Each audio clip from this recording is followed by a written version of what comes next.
Okay, here we go. 10 seconds. 10 seconds, Stan. Oh, you got it. Yeah, he's got it. Okay, we're live.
Welcome up, Stan.Deyo. Soundtrack available on Warner. Thank you, folks. This is the first time I've given a lecture here in the United States in probably 9 years. A lot of what you're going to see here today is a first-time release worldwide of Technologies and Secrets. It is time, and so I am going to teach you some things here on this board about the cover-up that has been mentioned before in some of the lectures, about the alien cover-up, and about some of our own human-based programs to make anti-gravity and various other technologies. I don't want this to be a dull and boring lecture, and the opening montage you saw covers scenes from everything we're going to try to squeeze into an hour. If it goes over your head or you forget things, don't worry. They're recording it on a DVD, and I planned on this. What we're presenting here is going to go far and wide, not just here in Roswell. It's the beginning of an unveiling. As you saw the blue and red satin magician's cape, we're pulling the lid off of a number of things today. I didn't even tell Guy, organizing this, what exactly we were going to do because I didn't want it to leak out anywhere. In this country, in the the late parts of World War II, about 1943, there were a number of programs other than the Manhattan Project that were started to develop weapons to defeat Germany. We knew at that time that Germany was going to try to get an atomic bomb, and certainly the effort was thwarted. But there were other projects. Dr. Edward Teller, the kind of alleged father of the hydrogen bomb project, recruited myself and a number of other people from the mid-50s forward until 1971. I was recruited in 71, a latecomer to the program. But back in those early days, there was a real problem with removing the blinders off of scientists to develop new weapons and new defensive mechanisms as well. So in 1943, the men developing this project tried to figure out a way to convince scientists that certain things like anti-gravity, new types of weapons were possible, to remove the blinders. So by 1952 they had already started what I'm going to show you here, but this is where, whoops, this is where it happened. Can you hear me? Is this mic on here? Only for the video. Sorry, folks. All right, I will project without popping my peas. Thank you. We hope so. All right. In 1947, Jesse Marcel was heavily ridiculed over the release of the information that we had a flying saucer down. I must tell you that they were Air Force officers. They were officers of the 509th Bomb Wing, and these are the guys that did the atomic bomb testing. They weren't stupid. They knew the difference between a kite and pieces of metal and bodies and things that were real. It wasn't crash dummies. It wasn't alfoil and Scotch tape and balsa wood. He was duped into setting up for that photo there in Fort Worth. Now, he took a lot of flack. His son defends him today, but this is where it started here at Roswell Army Airfield. 1947. Announced that a flying disc has been found and is now in the possession of the Army. Army officers say the missile, found sometime last week, has been inspected at Roswell, New Mexico, and sent to Wright Field, Ohio, for further inspection. Little time warp sound effects there. Now, you've all heard of Jesse Marcel, but you would not have heard of Colonel Harrison there. Let's see if I can get back to him. Yeah, all right, all right. I've got a twitchy finger on this thing here. Let me just get in there. Okay. Now, Colonel Harrison died in 2003 now. He lived in Fort Worth. He was the next door neighbor of an acquaintance of Holly mine who works for Lockheed. Colonel Harrison was a co-pilot on the first atomic bomb test dropped in Bikini Atoll. He received the Distinguished Flying Cross. He was a lifelong friend, as you can see here, of from the wartime days till he died, of the McCain family, Senator McCain and Admiral McCain. He also served as a special assistant to Admiral McCain at a very top-level security position. He's one of the guys that was truly a secret keeper, and he did it even from his son until the day that he died. As it turns out, Colonel Harrison was outside the back of his apartment, slipped and fell and hurt his head to the point that it was a cerebral hemorrhage. They took him to the hospital, and he lingered for a while, and his son was in there with him just before his dad died, and he said, "Dad, I've got to know, were the aliens real?" Because this guy was here at Roswell, and a number of paper trails led to his plane ID for having ferried parts back to Fort Worth and over to Wright Pat. And he turned to his son and he said, "All I will say is that they were real." And he died a few minutes later. So, you have another witness, hearsay, but one of the kind that really counts because he was a very special fella. He flew the B-47s, the early Strategic Air Command, and he also commanded a B-52 Air Wing under Curtis LeMay in the SAC program after that. 509th there was the start of that. And there's his Distinguished Flying Cross. Now, this is Raymond F. Jones. Who's Raymond F. Jones? This Island Earth, one of the two probably classic Hollywood productions about alien invasions of Earth in the 50s, the other being The Forbidden Planet. Raymond Jones wrote this and 74 other stories. Raymond was a Mormon and an avid imagination, but he also ran in some very interesting circles. And so after he had started and finished this particular book, which became the movie, he wrote a short story called Noise Level for this magazine, 1952.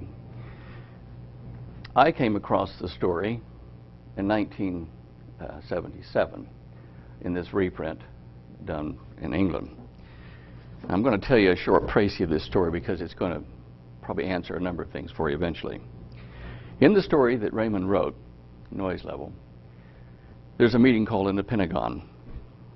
The chiefs of staff all come to the meeting, and there's a president's representative there, and there's this big table. In the middle of the table, there's this plastic-wrapped bunch of burned junk. And it was sealed up, airtight, tied off anyway. And the president's aide tells the assembled scientists and professors who've been called in from all the United States and the generals, he said, look, I know you're not going to believe what we're about to tell you, but something extraordinary happened last week, and we need your help to solve the mystery. He said, we have some of it on film. We were testing this young fellow's device. He's kind of a smart aleck, but we were testing it last week with him, and here's the film we took. And so they opened up the curtain, and the film starts. And you see this young, kind of red-haired, freckle-faced scientist-looking smart aleck, really a bright genius type. And he's got this little chest pack and a backpack and a little belt, and he's standing in front of some of the generals there in a football stadium. And he reaches down, he pushes a button, and he lifts up off the deck 2 or 3 feet and just stands there in the air. Nobody says a word in the office there in the Pentagon. They're thinking, wow.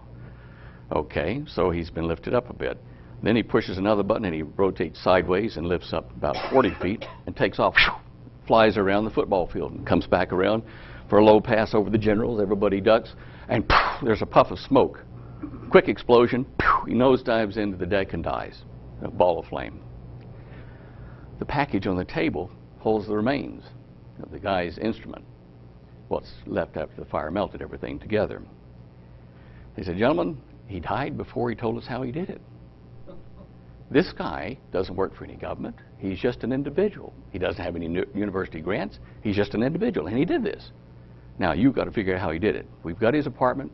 We've got his library. We've got his lab. We've got everything. You go and take his notes apart and figure out how he did this. Wow. Wow. Everybody runs over a big gaggle to this guy's apartment. They look through his library. He's got chemistry here, physics here, philosophy, ancient mysticism, everything. And he's got a lathe room and downstairs in the second floor area here. And then he's got over here, he's got biochemistry and all kinds of stuff. And they said, could one guy have read all of this? And they start looking through some of the volumes, and there's notes, annotations in the margins. Well, where are his other notes? Couldn't find them. Weeks and months passed as they puzzled over how he did it. And groups all over the United States, for like Martin Marietta and some of the other larger corporations, had scientists gathered together trying to figure out how did he do it. One guy was out fishing, one of the scientists, and he's throwing his line into the water. And as it hit, ripples went out, and there was this swirling vortex next to a rock. And he saw how the splashing water moved some twigs that came together, pulled in by the vortex and stuck together. He says, I've got it. I understand gravity now. They went running back, and a month later, they rang the guys at the Pentagon and said, we've done it. It's 30 feet in diameter, and it's about a foot thick, and it weighs 15 tons, and it only moves off the floor an inch, but we've got anti-gravity. Well, the Pentagon said, get your notes, get over here quick. Everybody is reassembled into the Pentagon to the same room. They show the film of the test to all the other guys who weren't there, and they say, wow, fantastic. The guy that called the meeting said, gentlemen, I want you to meet someone very special. Curtain opens, and out comes the red-headed scientist, the dead one. And they said, what is this? They said, well, he's an actor. He never existed as we told it to you. We had to remove the noise level from your mind to say that it is possible to get you to work on it. Now, I tell you this for a reason. 2 streams of events have been following the UFO circumstance, the real alien or fallen one's chain, and the one where the noise level has been removed in certain scientists' minds to get them to develop this. We have developed anti-gravity. I was recruited way after they got it for the first time because I came up with the method of powering a saucer craft using an ionized air plasma, which I'll explain to you later. In that program, under Dr. Teller, I was sent down to Australia. And so I have been privy to things you would never see. You would never, ever see. And I'm going to show you some of those things as best I could recreate them today so that you'll understand that mankind has, on his own accord, done some of this. Now, before the alien card was played or begun in 1947, it was kicked around in Washington that in addition to removing the noise level, after World War II was over, there was going to have to be some sort of a plan devised to stop warfare. We could not afford, the human race could not afford another warfare with the technology at the stage it was. Any of you that have brothers and sisters, as children, you can remember when you were in your room fighting at night, probably, and your dad said, "Stop, or I'm coming in with the belt." That he meant business, yeah, probably, until you heard the knock at the door. And when the door ripped open and there was the 8-foot wide belt with meat cleavers on it and said, "I'm going to kill you," you knew you were friends again. You and your brother or sister were friends. And, "Hey, Dad, no problem." We are that way. Russian, Chinese, American, Canadian. We are the fighting siblings, all humans. Well, majority of us anyway. To get us together long enough to try peace, to get along in harmony, it was reasoned that they could not coerce us from any philosophical or political point. They could not force us with a dictatorship. So they were going to fool us into thinking we were being invaded, without knowing that we had aliens at the time. The best laid plans go astray. In 1947, there was a crash. And there were alien beings on that crash. Even though I wasn't there, I'm convinced from what I was shown inside the organization. Certainly there were some technologies, and probably still are some remaining, that we were not able to back engineer, but some very interesting things did surface. Noise level, yeah, we don't want that. Okay.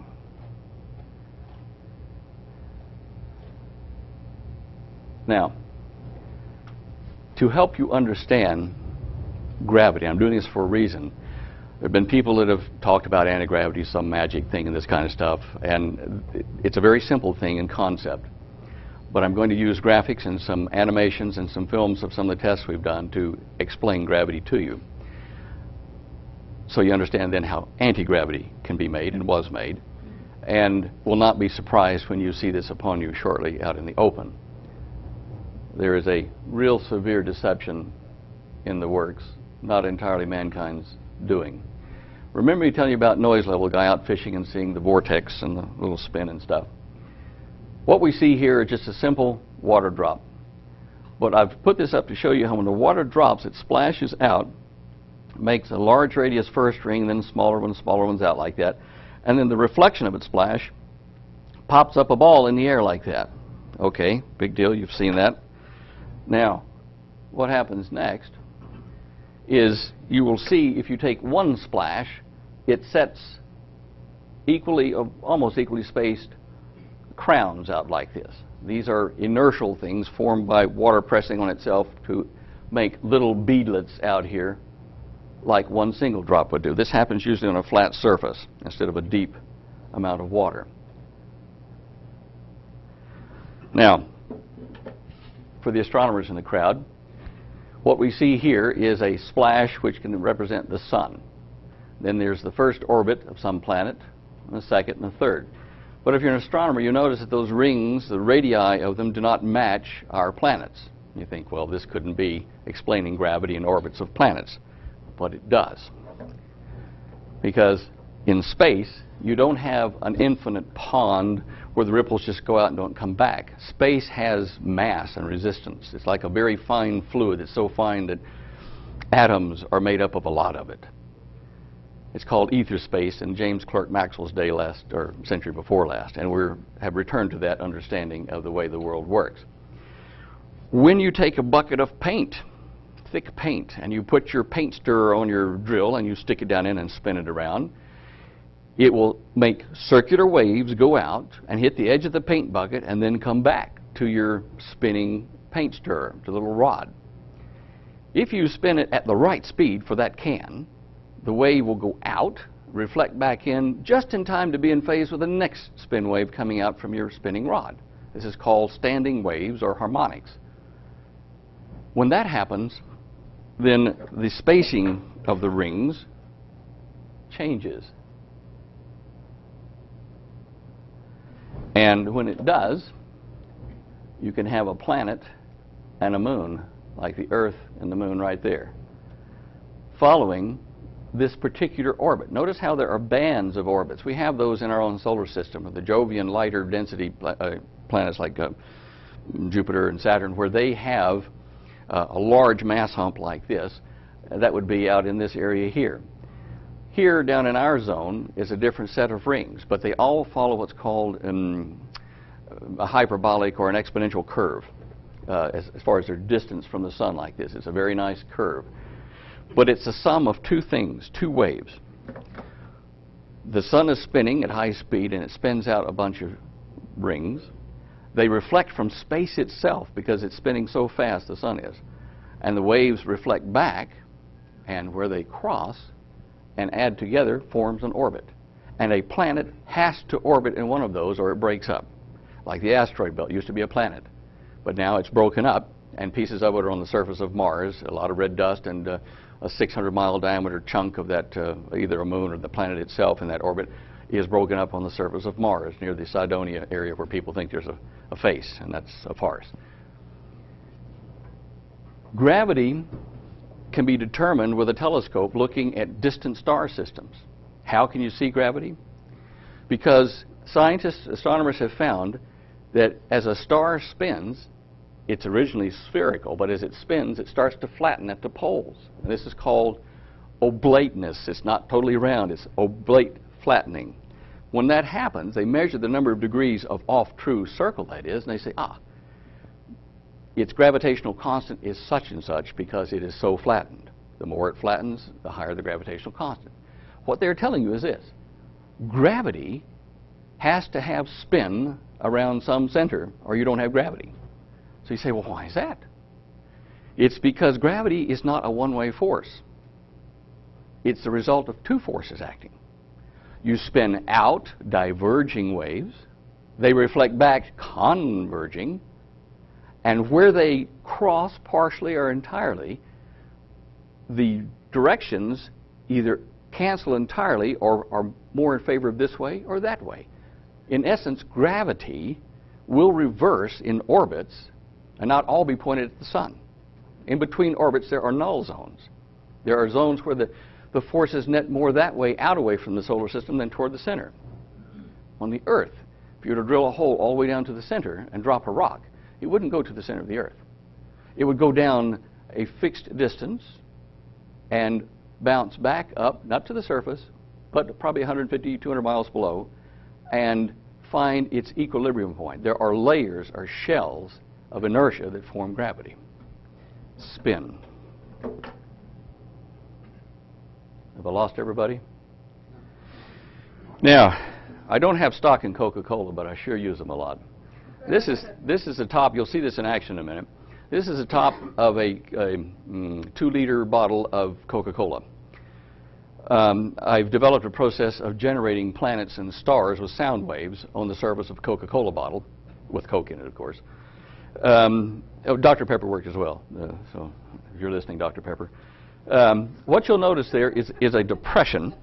That was a strong hint, wasn't it? What you'll notice here is a depression on the surface of this liquid. Now, in school, you're taught this is surface tension that holds that little bead up. If you've watched rain fall down in a puddle closely, you'll see that splashes will hit a puddle and little tiny bubbles or spheres will dart around very quickly on the surface and then be absorbed and disappear. And they tell you, well, that's because momentarily the surface tension of the puddle kept that raindrop from actually falling through the surface. That's not exactly correct. As I showed you earlier with the drops, splashes, when a drop is formed up like that and spins like that in the air, it is spinning, it is convecting like a mushroom cloud around an atom bomb. You don't see it here, but that little drop of Coca-Cola there is spinning like that at high speed. But if you do nothing except generate that and then stand back from the Coke bottle, about 15, 20 seconds later, it will just reabsorb into the surface, pop, and disappear. But if you add sound to it, which we'll show you in a minute, you can keep reinforcing that spin and have it there indefinitely as a planet or a star or just a bubble on a Coke bottle, whatever you want to call it. But this is showing the same effect Einstein's equations predicted about the warping of the time-space fabric. That's the best way they could describe it. But you are seeing here, you're actually seeing it. Instead of an equation, you're seeing it. See what I'm saying? All right. Now, I'll pause on this for about 10 seconds. Okay. This equation here is the one I use to generate what you're going to see in a minute. There's a yellow, a green, and a red equation, and these are the constants I plugged into those to show you how the divergent wave and the convergent wave add together to give you the yellow thing. Now, I put this up primarily for the people who are going to see this DVD elsewhere who are of that bent, to show that this is the first approximation of the equation, definitely not the equation for our solar system, but close. Okay? All right.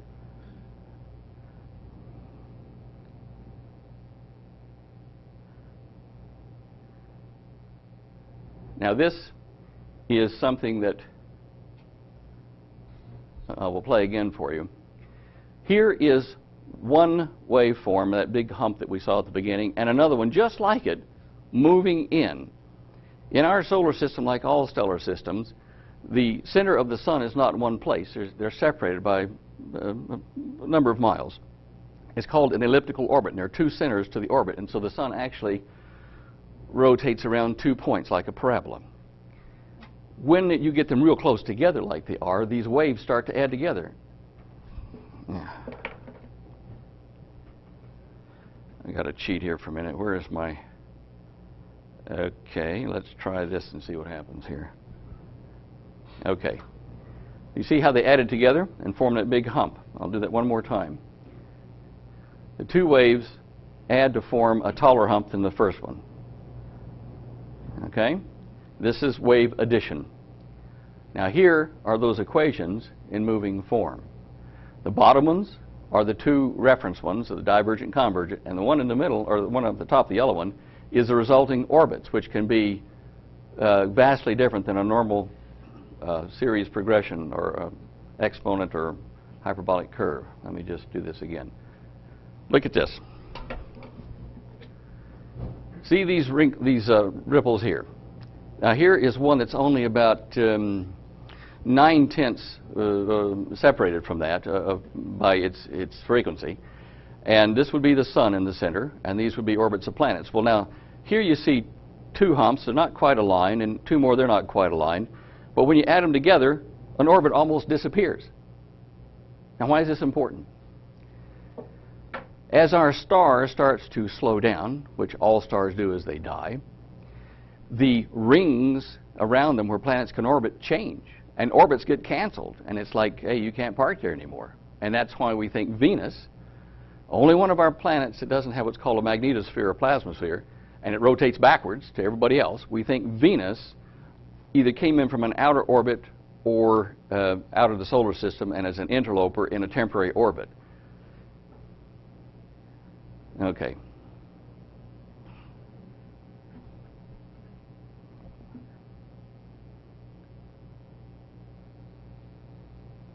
Okay, this is going to annoy you for a minute. This is sound waves around 110 cycles, somewhere in that range. It varies as I'm doing what I'm doing. I'm going to show you how we have the bubble formed, and then at the very end, there's going to be a very quick flash. You will see two large spheres on the Coke surface and a little tiny one coming in, and then suddenly bouncing away like crazy. This doesn't happen because of surface tension. This happens because their spins are opposite. The little guy has got a spin that goes out like this. The big guy has one that comes the other direction. And so when they get close to each other, they bounce off. Not magic, not electrostatics, but just pure movement.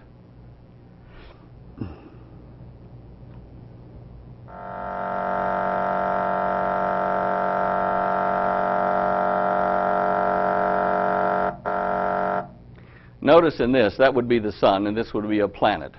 What is happening is the speaker, I've got on the table, you'll see that in a second as it moves down the shot. The speaker is generating a wave in the side of the bottle that is reinforcing this one here and keeping it alive. It is feeding it inertia, waves, like planets get fed.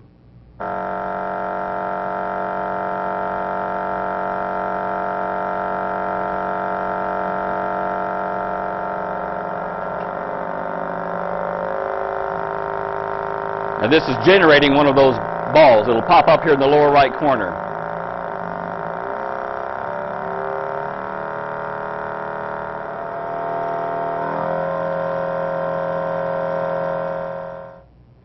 Okay. There's no magic to gravity. It is motion in a fluid space. It is spin around a center or two centers, as the case may be. If you apply that to a saucer craft, you're going to see the following things. First of all, a single anti-gravity craft, I'll get to the details of how that works in a minute, but the craft itself has to have spin in its field. Even a plasma craft, which is charged air at high temperature, which moves through a magnetic field, forms a spinning tornado with the center of it right down the middle of the craft. That was the early days. And up and out over the surface wing and back in to form a convecting smoke ring. When it does that, it's just like when you run your hand through the tub like this or down a stream. As you move this way, in opposition to the movement of your hand, there's anti-curl going the opposite direction to conserve momentum. The energy you're putting into the water spins behind you. Turbulent wake in a boat or whatever. Now, the little green circles you're going to see here are an example of a craft generating secondary spin vortices around it in air, space, water, wherever it's operating.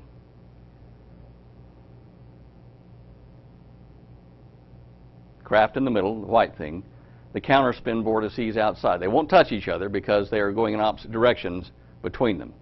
Look at that again. Notice that these arrows are in opposite directions. If they were to get too close, they'd push themselves apart like those two drops you saw on the surface of that Coca-Cola. Boy, Coke's going to owe me a favor. Okay, now, if they got too close to each other, even as a craft rather than secondary eddies, watch what happens. Oops. Both of those circles were spinning in the same direction, but they'll bounce apart. Look at that again. Both spinning in the same direction, but in between them, no. However, there's a trick to this. The gap theory. Nothing to do with Genesis, but anyway. Okay, if you space them correctly, they will actually lock together with a common shared vortex in between them like that. Watch that again. Now, it's fairly unstable with just two of them like this, as they tend to kind of orbit. Okay? Now, if I let them freewheel in space, two ships using that, this is what they'll do. They'll spin around and you have a hard time controlling them. So, we go to a stable form, which is 3 and more in triangular additions. Okay? They will lock together. They won't go any closer like a flock of birds. They will lock together like that in those formations. Now, you've seen reports or films or, movies even showing UFOs gathering like this and locking together like a flock of birds even in the 50s over the White House. This is why they did that, because it is efficient, and as they get together in triangular pieces and make bigger and bigger formations, it is easier for them to conserve energy, to communicate with each other, because the fields between them, the vibrating fields, are mechanical, and you can talk between the ships without going to radio just by using the vibration in the field. You can actually shout if you wanted to. It wouldn't be as efficient, but it's modulating with just voice level audio. When these craft get together like that, if you wanted to, you could stretch a blimp, a fake flying saucer of any shape you want over the top of it and under the bottom of it, and snap the edges shut.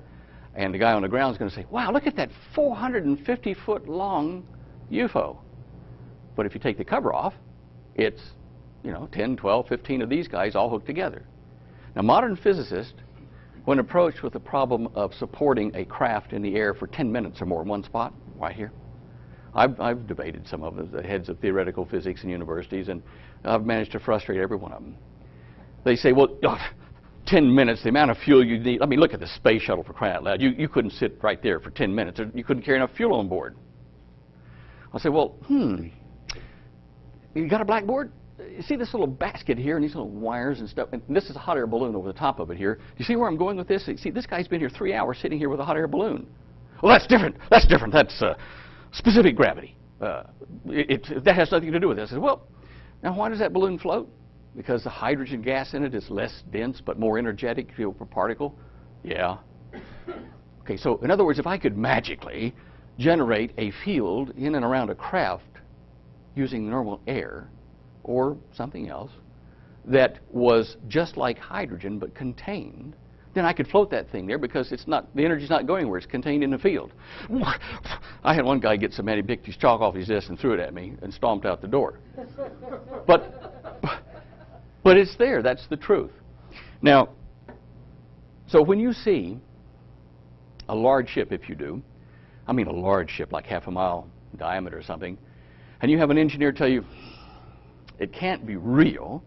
If it is, it's not from around here because, you know, half a mile long lever arm on a wing or a portion of it, if that thing moved up and down like that, it'd rip the thing apart just from, you know, the lever action on the joints.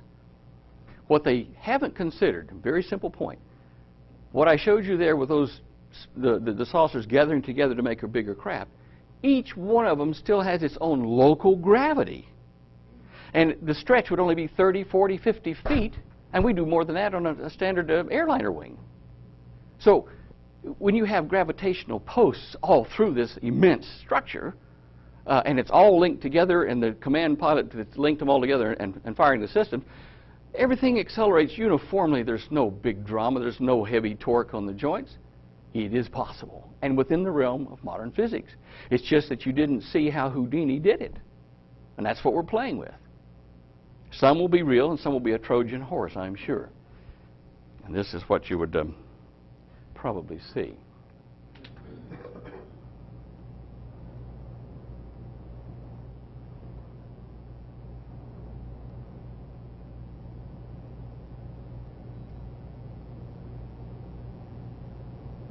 That was neat.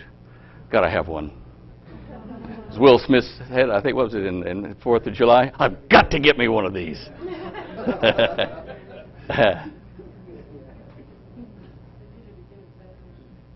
In Batman, did he? Yeah.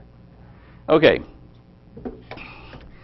In the late 50s, in Strategic Air Command, there was a friend of mine who was a colonel. He became a friend of mine later. Colonel in the Air Force, and he was a commander of a SAC aircraft, a bomber aircraft. And Colonel Dice had a navigator on board that he knew quite well. Younger fellow, obviously, captain, I think. And one day the captain came to me and says, Colonel, he says, look, I'm going to give you a sealed envelope here, and I want you to hold it for me. I've got a duplicate that I have at home, and I've filed another one that's in mail that's coming to me, certified mail, but I want you to keep a copy until I tell you otherwise. And George said, well, what's in it? And he said, well, I did something at home the other night, an experiment I've been playing with, that is absolutely astounding. And I'm going to tell you this, and the drawings and the plans for it are in this envelope, and it's real. And he said, I went into the garage there where I was setting this up, and I had some chipboard, compressed board, what do you call it here? You know, particle board, yeah. Look, I was in Stray's salon, I get my terms confused. I do apologize, so you'll have to give me credit for that anyway. And he said, I put 3 levels, like a cake, of particle board together, and I put some washers and coils on it and some rods, which we're going to look at here. And he said, I hooked it up to the signal generator set there, the frequency, and I fired it up and nothing happened. And I thought surely I would see some magnetic effects from it. And he said, all of a sudden, it started to lift up off the workbench, just slowly lifting up. And he said, I was amazed, and wow, what have I got here, you know? And started to lift up a little bit further, and he said, wow, look, the air is kind of mottled gray and kind of, wow. Oh, if I stick my hand in it, I wonder if it'll hurt. I'll grab this broomstick. It's not conductive. It feels like jello you're going through. Wow, it's a field. Well, I'll just turn that off. We'll do that again. He reaches over here to these knife clips he's got for the power supply, and he pulls it back like this, and it goes, and a big arc, double arc jumps over and gaps the air and keeps on running the spark in the air without this thinking. He says, oh dear, can't shut it off. And he said, well, and he takes this broom handle, goes whack like that, and hits this gray area under the floating thing. Well, then it all stopped, but it was a huge electrical discharge down the pole up into the mains, blew the power transformer on the block, and, well, power company came out the next day. Darndest thing, he said, I don't know what has happened. I was sitting out here watching TV, and it just, you know.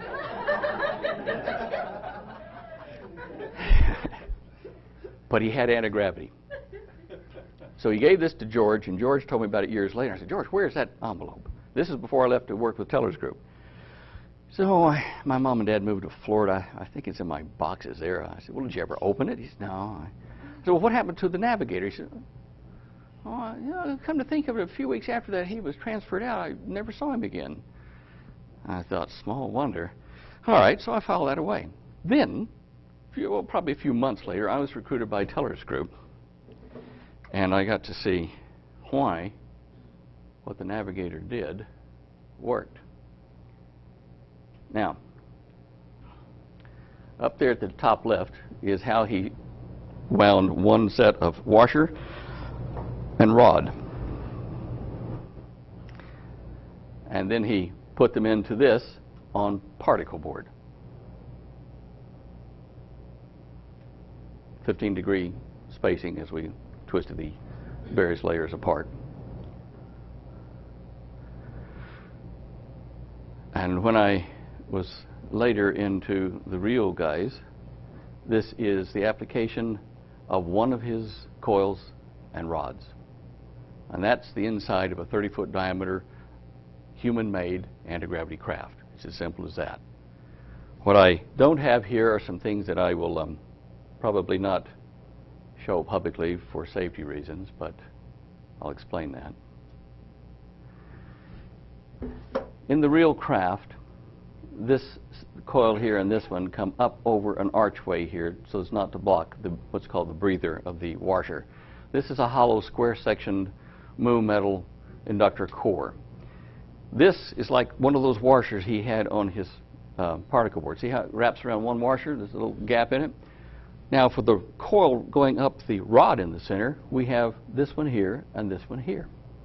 What he did was he used pulsed direct current to generate a spinning vortex right here in the fabric of space, if you wish, into the ether space. I'm going to show you how that works in the next animation. But this, I promise you, is a 30-foot diameter craft drive coil. It produces a number of very interesting effects on the crew and the surrounding area by altering time. It's not a time machine. It just simply means that for people inside the field at various positions from the center and out, time passes at a different rate. While I'm on that subject very quickly, if you watch a hummingbird, or watch a bee, you'll see that they move a lot quicker than you can predict where they're going or try to catch one, or a fly.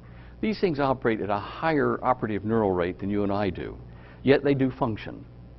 They are simply looking at us as slow, sluggish, moving things, and they are just living 5 to 10 times faster than us. With these craft, when the energy is pumped into this, and into the superstructure, and into the crew, all their atoms, all their molecules get extra energy. And they become like the hydrogen atom in a hot air or a hydrogen balloon type thing. They become inertially lighter, but yet they are moving faster. So when they go to do one of these miraculous right-angle turns at 10,000 miles an hour that are impossible, they have not violated the rules of physics at all. What they have done is they've said, attention crew, we're going to turn a corner about 10,000 miles an hour here, prepare. And somebody in the crew says, okay, you got the cards? Yeah, okay, I'll get something to drink, get up a table, and they're now going to turn the corner, and it takes them 5 minutes, let's say, to turn that corner. But you on the outside see, that's impossible, it would rip apart. But it's not, because everything in here is at a different energy density like that hummingbird, and they are being uniformly accelerated, and as they go around that corner, they're looking out the window, well, sometimes, and they're saying, look, everybody's in slow motion. And they lose 10 minutes of their life relative to you. Or they gain, sorry, they gain. In other words, they age at 10 minutes while you were only aging a fraction of a second. It's like when you were at the fairgrounds, the showgrounds, as a kid, they used to have this big cylinder that you'd stand on and have a floor, and it'd start to spin. Then all of a sudden, the floor would drop out, and somebody across you, you'd all stick to the edge of it and spin sideways, stuck on the side of it. And somebody'd usually, wet their pants or something, get really excited because there's no floor under them. But what it is the centrifuge effect is holding you up. Now, if you extrapolate that to a ball instead of a cylinder, and you have a ball with oil in it and another ball inside that, and you're inside that ball, and somebody pushes you off a 50-story building. I wouldn't try it, but anyway, hypothetically, what would happen is your double spheres with oil would hit the ground, bounce, you being inside that ball and lopsided because your weight's not uniformly distributed, would cause the inner ball to spin. And what would happen is the big ball on the outside would come to a rest in somebody's parking lot or something down there, and people would listen, they'd hear going on inside. And after a few minutes, you in the inside spinning ball, like at the fairgrounds, would come to a stop. And what you have done is you've stretched out the period of time that you normally would take to crash into the dirt and kill yourself over several minutes, and that doesn't cause structural fatigue. When I was at the academy here, the Air Force Academy, we used to describe a crash of an aircraft as a landing in which the vertical component was reduced to zero in such a short period of time as to cause structural fatigue. That wouldn't happen in this kind of a situation.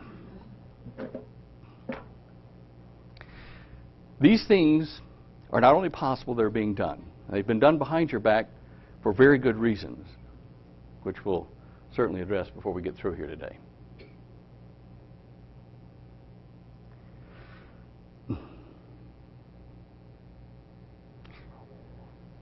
Now, do any of you ever recall in the late 50s, early 60s, it wasn't Dino Craspadon, there was a science fiction writer, or not a science fiction writer, a UFO investigator back then, mentioning the guy that knew the secret, the military guy named Lorenzo that knew the secret about the flying saucers. Do you remember that? Probably not. Well, anyway, it was a rumor in the UFO community back then that there was some guy that had the secret to anti-gravity that knew it, and he was in control of all this for the military, and his name was Lorenzo. Probably a captain or something, they weren't sure. It wasn't a Mr. Lorenzo. It was what is called a Lorentz, L-O-R-E-N-T-Z-O. What you just saw up here makes what is called a Lorentz O. The secret to the anti-gravity problem or situation is the Lorentz O. Named after a mathematician, Lorentz. It tells what happens when you have electricity going this way in a conductor, and at the same time you have electricity going around it to make, like this, in a different direction. In between them, a force appears, whether in air, water, whatever, and it's called the Lorentz force. And it tries to get these two conductors to line up. And if you don't let them, then the stress has to be transferred to the medium you're in, anti-gravity. Now this device here, I built to show people. We're going to see that little thing over here on the left animate. And I'm going to show you a long quartz tube. And inside it will be a copper pipe, a thin pipe of copper, lining the inside of this tube. And then I'm going to put a nail and a cork right down the middle of it, and I'm going to take electricity from a electric arc welder, 1200 watts at about 60 volts. And I'm going to shove that down through that nail, through some salt water, which is just tap water with a bit of salt, a couple tablespoons of salt, and some hydrochloric acid to make it conductive. And it's going to go through that water into this copper sheath, which is then connected to the other end of the copper tube back to the electric arc welder. You'll see all this. I'm telling you beforehand so that you can just contemplate what you're seeing. What you're going to see at the end of all this is that scene right there, where I have a copper tube with all this, and the glass tube with all this water in it, sitting right down inside of two speaker magnets. You know, the back of your speakers, those round donut magnets, they have a north-south field running like this, which is the same as one of those washer coils that I was showing you before. And when I do that, and I just do nothing but hit the power switch, and electricity starts to flow down from that nail you see at the top down to the copper, you're going to see spin. And that's the beginning of the vortex tornado, the Lorentz O. And you can use that to make plasma craft and anti-gravity craft. You can also use it in water at lower temperatures to make very fast boats.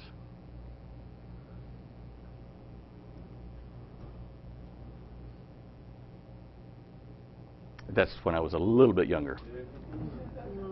Well, maybe a lot. There's your, well, that might be brass. I can't tell from the color. It was brass or copper, just a conductor. Quartz too, because this gets very hot very quickly. Glove, obviously, to keep from burning myself again. There's your ring magnets. There's the jar of water from the tap. Still water is better than you put a couple of tablespoons of salt and about, half an ounce of hydrochloric or something in it. That's the company that made the electric arc welder. That's a 100 amp diode down there, which turns the alternating current into one direction, direct current. And there's the magic nail that goes down through the cork. I forget what we made that out of, but it was something that didn't melt easy. And here you go.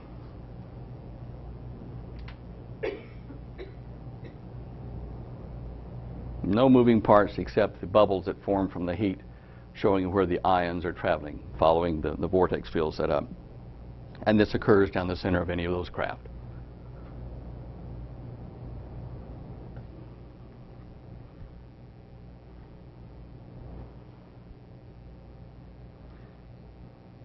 The next time you're sitting next to somebody blowing smoke rings, witness a miracle. The smoke ring can do some marvelous things. If you stand here in this room and put up, say, an elephant ear plant back there, you know, those big green ears float like that, or a candle, a lit candle, and you went as hard as you could huff and puff, you could not blow out the candle or move the big elephant ear back there, the plant. Yet, if you take a device that makes a smoke ring and you use the same amount of energy, probably less, and you aim it back there and you go like that, that little ring of energy, the same amount that you would have blown out and lost into oblivion out here, same amount in a tight little package goes right over there and blows out a candle or moves that target elephant ear like that. Now, in this test here, I've used slow speed, and some of it I've done some time lapse or some slow-mo camera stuff. But watch, as you see there, there's a smoke ring on the right, but behind it, from the inside, is a long cylinder of smoke.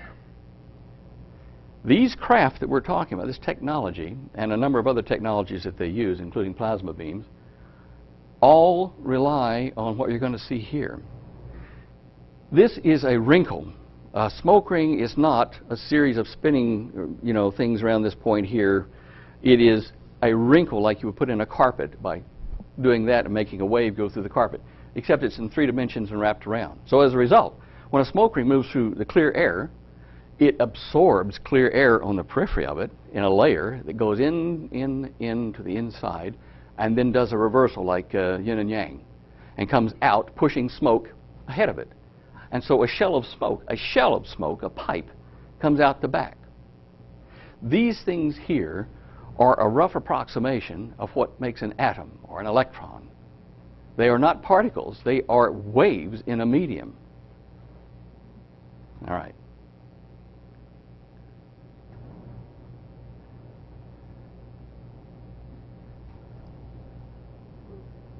I have made them bounce off each other like particles, shooting them rapidly so that they hit and bounce off of tables and still keep their shape.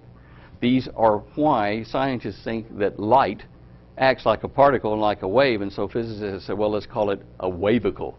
It's because it has periodic motion, yet it defines a very tight field like a particle would. This is a device that I use to do the rest of what you're going to see here.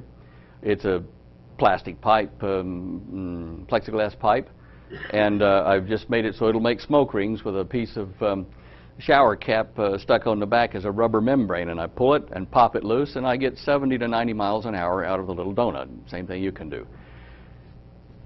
You're going to see here in a bright section where I have a smoke cloud, an oil vapor cloud, and I shoot a clear air toroid through it, and you will see a perfect black, subtle, perfect circle go through it. This is why when UFOs go through clouds or various other things, you see nothing. They open it up like the mitral valve in the heart. They go like that, and they just cut a hole and close it right behind them. They don't make any swish, any wake, nothing. No sound wave, no sound barrier. That's because of what you're seeing here.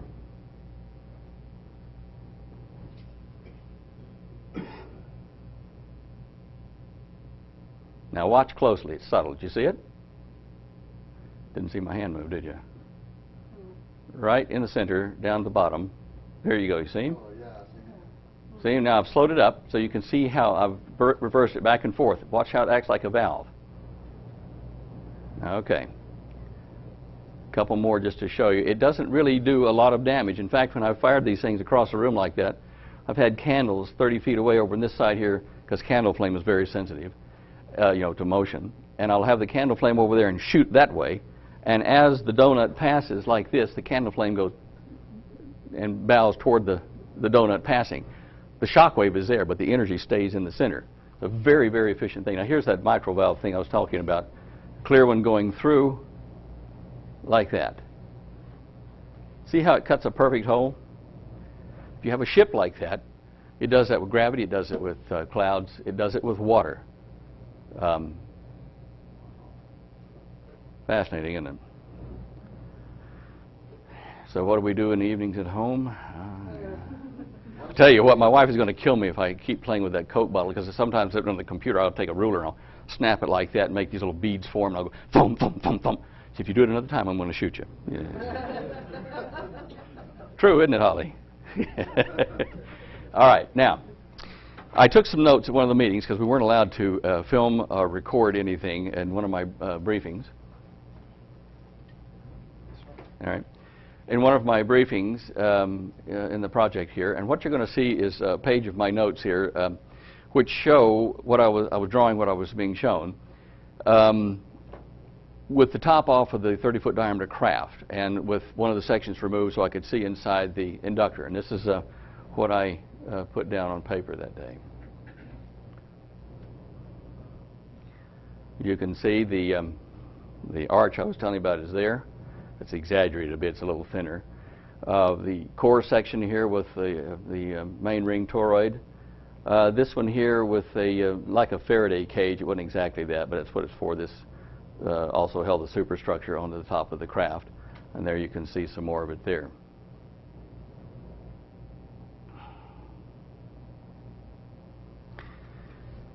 I had correspondence and talked with a man named Townsend Brown, and also got a hold of his lab film from the Bonson Corporation in 1958. I have one of the only 2 copies in existence. And I discussed the Philadelphia experiment and a number of other things with Dr. Brown when he was in Catalina Island, California, before he died. Townsend filmed here was at the Bonson Corporation in Salem, and at that time, he was trying to generate anti-gravity using the biofuel-Brown effect. He had failed to understand that you have to recirculate your wake like a smoke ring. So he was trying to do brute force, as many of them are still trying to do. But with a smoke ring and with charged particles, if I push out this way and the wake of my pushing comes around behind me into my intakes and adds to my energy, I use a lot less energy to go forward. In fact, it's like going, I reckon it's like going into a saloon bar in the Wild West. Break your boots and your guns, and you come up to the saloon door, it's packed. Hello, bar, I'm here! And you shove the door up, you're going to get a little resistance. But if you come up to the thing and you open the doors back, just excuse me, fellas, could I just move in here? No resistance in essence, and you get in. So what you do is you make a place for yourself in the air or in a gravitational field. Before you get there, you scoop out a hole, you put yourself in it, and it closes behind you, and there's no pushing wake. There's no sound barrier. There's no light barrier, in fact.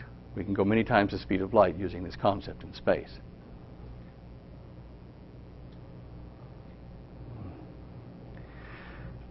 Brown tried a toroid coil in his. I've got his lab notes, his books as well, lab books.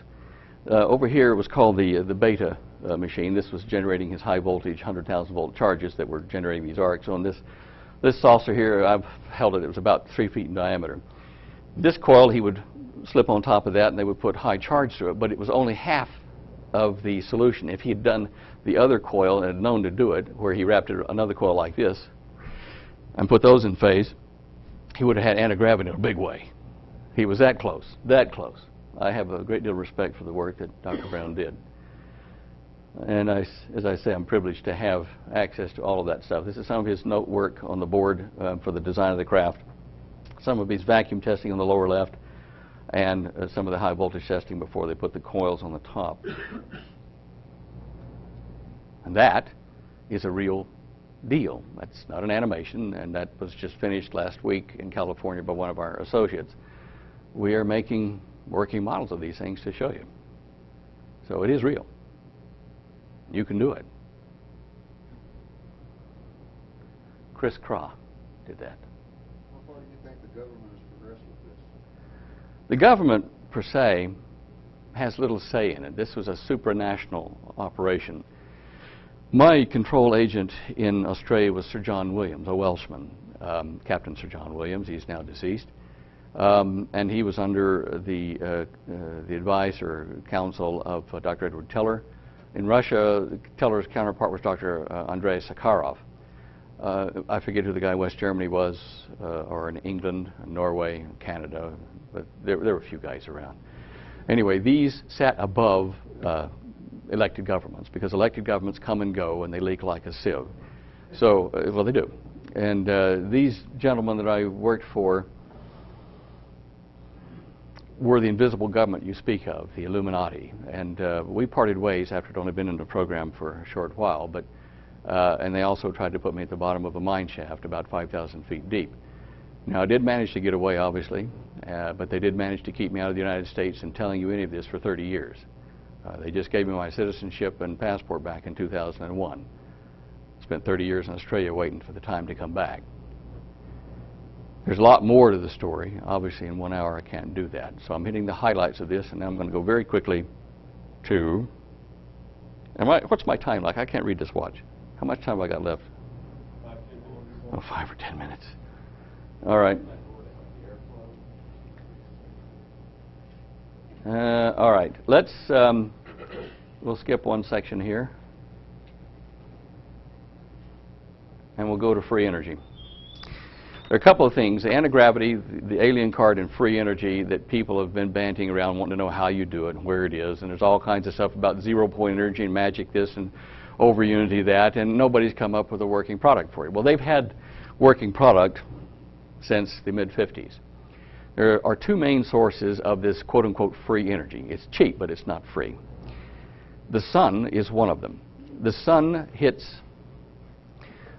on what's called the plasmasphere or magnetic field of the Earth, the magnetosphere. Every planet except Venus has one. Dr. Tesla over here in 1935 or so patented a flat plate with an antenna pole underneath it going down to a couple of little things to a battery and a little motor to capture direct energy from the sun and turn it into electricity. Now, his device did work, but it took, several hours to charge up a battery, and it wasn't really efficient to run your home with. So, after that, there was a young fellow following Tesla and his work. Let me just go back on that one here. Oh, don't do that to me.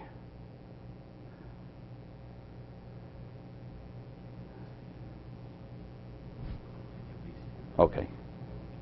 All right. Here we go. Tesla, okay, as I said, developed that thing in 1935 and patented it sometime around then. Patented, whatever. And in his steps came a guy named T. Henry Murray, who was a doctor in his own right, but a doctor of something else not related to free energy. But he knew that Tesla's work had merit. And so as a 19-year-old at the turn of the century, he'd been following Tesla. He started playing with antennas, insulated wires on the farm where he lived. He was a Mormon fella, kid. And he found out that he could get little arcs off of this antenna that was insulated from the rest of the house through a little coil in his speaker, and it was novel. Years passed, he remembered it. And eventually, through time and circumstance, he spent some time in Sweden, a guest of some of his relatives there, and there was a train car came by with ore. And some of the ore would drop off when they'd stop at the signal there at the tracks. And so as a kid, a young man now, he would pick it up and take it home and collect it.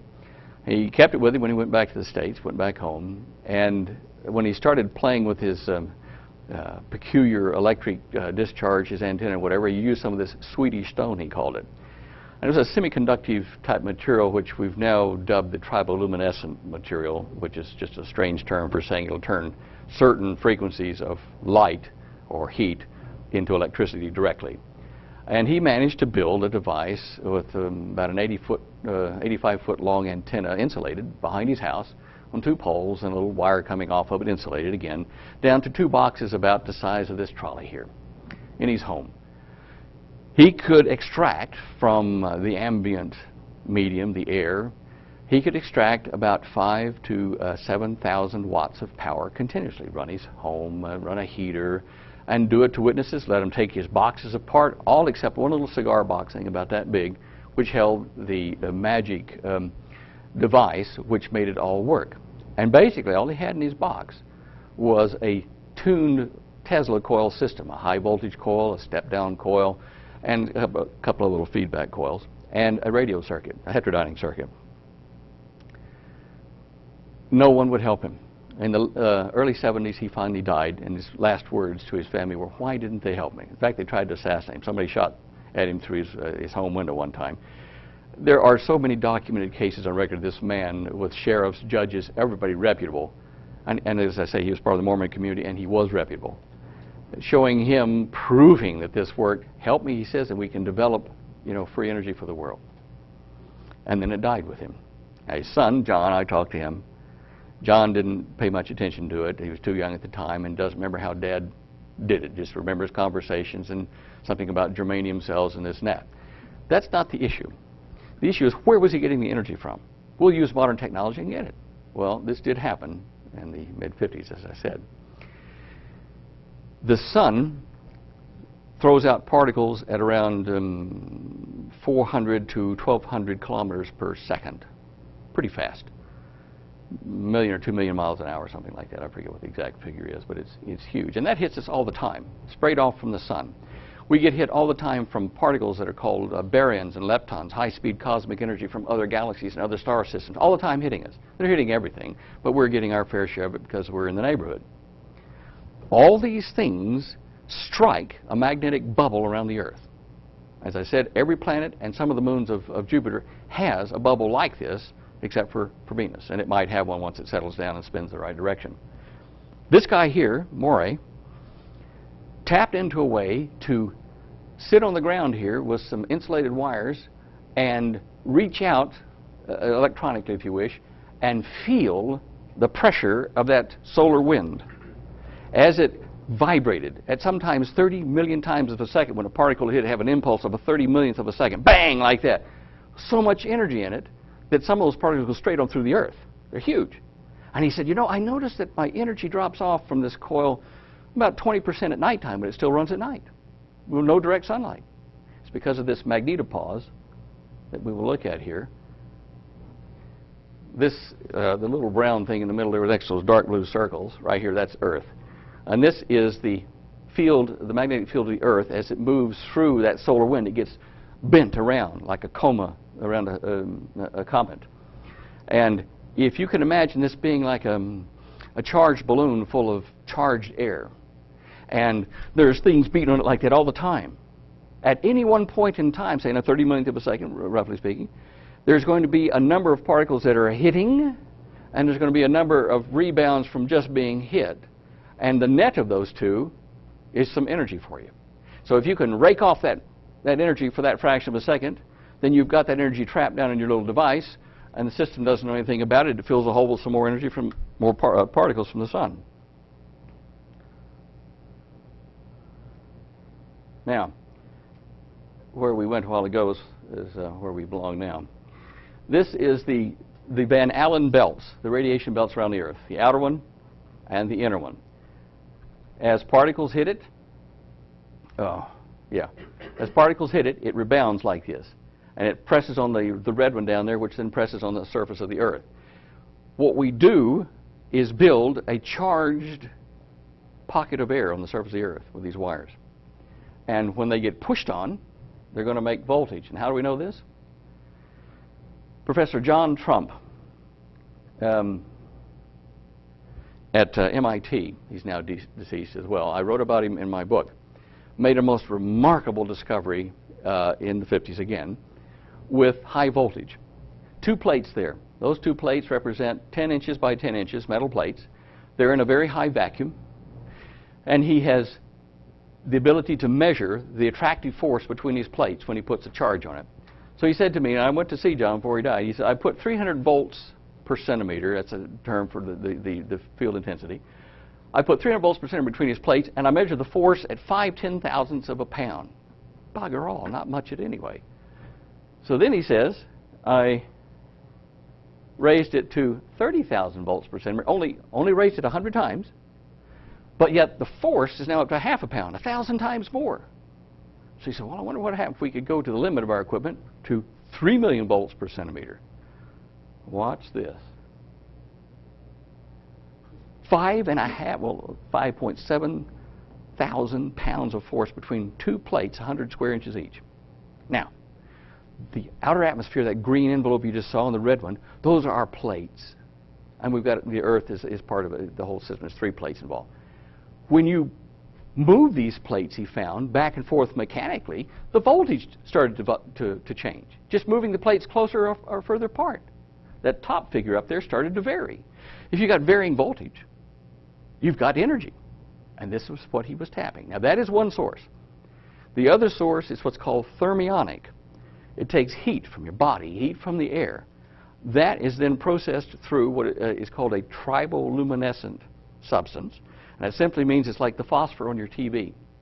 The phosphor gets hit with an electron gun, and it emits light of a certain frequency. But if you hit that phosphor with that same frequency of light going the other way, it makes electricity come out the other side. Photoelectric effect. All atoms in our part of the universe share energy between each other in what's called the infrared spectrum, the heat spectrum. So if you get a material that is responsive, instead of to visible light, but to the invisible infrared radiation, then that will convert to electrons on one side of this material, and we put what's called a tuned circuit in a cavity, just like Moray did, and it will strip mine those extra energetic electrons off and into a little spark gap and down to recharge your battery. So those 2 types are free energy, and there are people working on it in a network that I'm a member of in France and here in Mexico, and Australia, and elsewhere probably, but the main part of our membership is in those countries. We are able to succeed with what we've got to varying degrees, but basically if you use the atmospheric one I told you about, this one here, you'll be able to trap mechanical pressures on the outer Van Allen belt and turn them into electricity and charge batteries, which you then run inverters from, and you've got power to run your home without the power company. Obviously, one of the reasons that it's not been widely distributed. By the way, the thermionic device, if you take a nuclear, there are certain types of nuclear reactions you can make that produce a lot of infrared or heat energy. And if you do that inside of a material, of a valve that's lined with that triboluminescent material, you can convert that heat from that nuclear reaction straight into electricity, which may or may not be what Bob Lazar was talking about when he talked about his alien sport craft he saw with the 3 gravity wave focus machines out at Area 51. He did describe something which I believe to be what we use ourselves. So whether they use an element 115 and bombard it with neutrinos and get heat out of it or whatever, they're actually taking heat, like I'm telling you, and converting it straight into electricity. To a certain degree, solar silicon cells do the same thing for us in solar collectors. Oh, come on. This is the backyard. I've got 2 more holes to fill and put the poles up, and we'll be testing this out in our backyard. That's the charged antenna. You put an insulated wire, insulate it to 30 to 40,000 volts so it won't leak into the atmosphere, and you charge it up and it becomes your balloon to be compressed by the impact on our outer ionosphere and Van Allen belt. Yeah. All right. All right, look, I'm not going to explain this. I'm just going to show you some of the water and aircraft that I have made and tested here since that time, and some I'm working on now. They cycle at about every 5 seconds. This one was something that I made for a DARPA proposal for a micro aerial vehicle for surveillance. This was along the same lines. They weren't accepted, by the way, so there's nothing secret here. These all employ the principles of vortex spins in air or charged air. This is another one we built in Australia, stateside. By the way, the real things weren't quite as pretty all the time. They had scuff marks and things on them, but anyway, this gives you the idea. Some of them were made out of different materials, fibers, composite, and things like that. All of these have definite reasons for their design.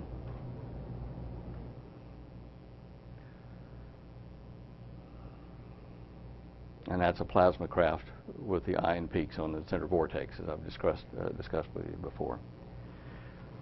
Okay, that's probably enough for today.